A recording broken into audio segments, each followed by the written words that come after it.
Hi all, I'm Malavika, and in this video I'll be explaining the pathogenesis of septic shock.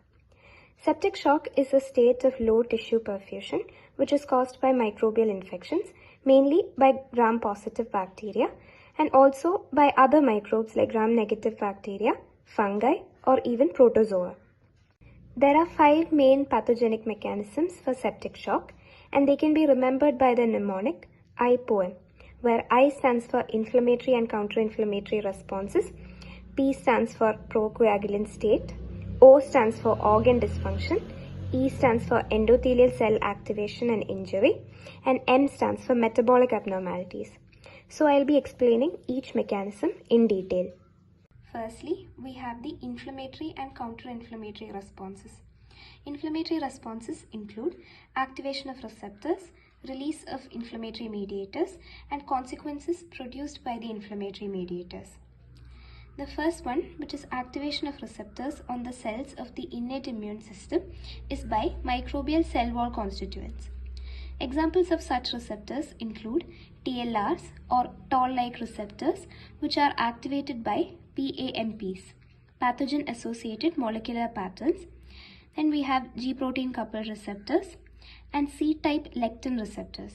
C-type lectin receptors are activated by fungal cell wall constituents. Activation of these receptors will lead to release of inflammatory mediators. Examples include cytokines, which include tumor necrosis factor or TNF, interferons, interleukin 1, interleukin 12, interleukin 18, and so on.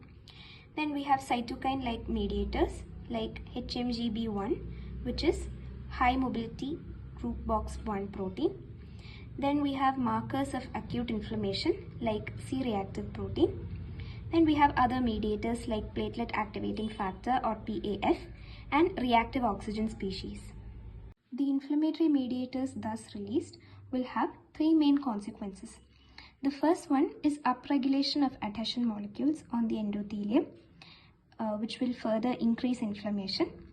Then there will be activation of the complement cascade, and there will be release of anaphylar toxins, which include complement proteins C3A and C5A, opsonins like C3b, and chemotactic fragments like C5A. Finally, there will be activation of coagulation. There will be direct activation of factor 12 as well as indirect activation of coagulation by alteration of endothelial cell function. This will activate thrombin, and thrombin will further activate the PAR or protease activated receptors, and this will further increase inflammation. So this is all about the inflammatory reactions. So after the initial inflammatory responses, counter-inflammatory responses will be activated. The first one is shift from T helper 1 to T helper 2 cytokines. T helper 1 is involved in pro-inflammatory reactions, while T helper 2 is involved in counter-inflammatory reactions.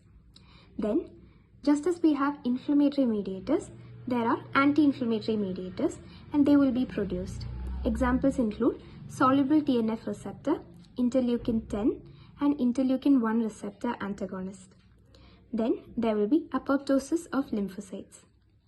So this is all about the first mechanism. The next mechanism is endothelial cell activation and injury.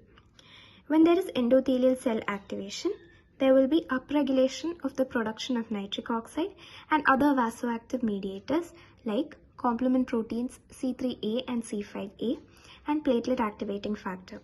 These molecules will cause relaxation of the vascular smooth muscles.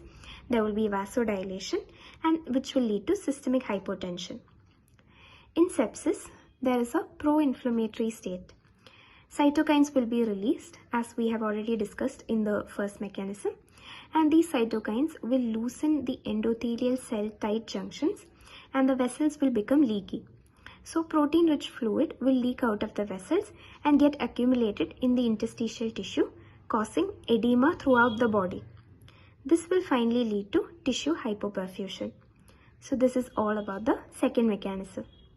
In the next mechanism, there will be induction of a procoagulant state.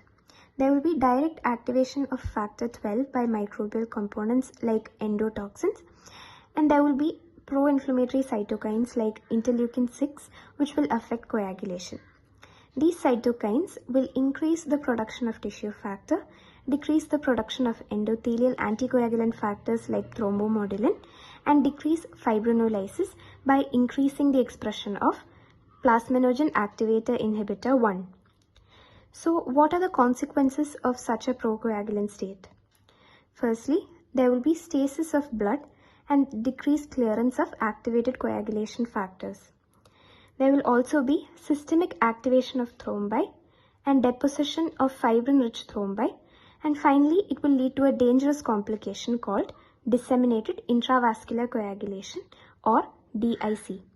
In DIC, there is increased consumption of coagulation factors and platelets, and finally these coagulation factors will get depleted, and this will increase the chances of bleeding and hemorrhage. DIC is seen in 50% of septic patients.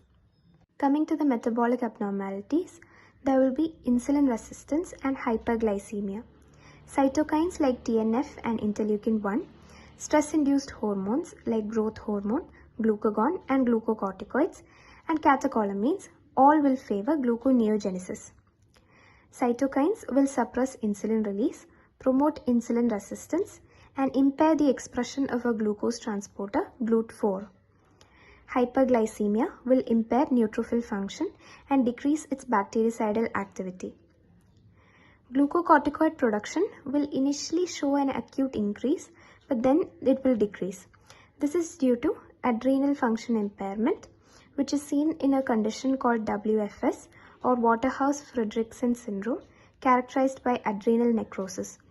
It is usually associated with disseminated intravascular coagulation. Finally, lactic acidosis will be seen. The last mechanism is organ dysfunction. Systemic hypertension, edema, and thrombi will lead to a decrease in the supply of oxygen and nutrients to tissues. There will be mitochondrial damage, so oxygen utilization will be impaired. Myocardial contractility and cardiac output will decrease. There will be ARDS or adult respiratory distress syndrome, and there will be failure in multiple organs like kidneys, liver, lungs, and heart. Multiple organ failure can finally lead to death. That was all about the pathogenic mechanisms of septic shock. Thank you for watching.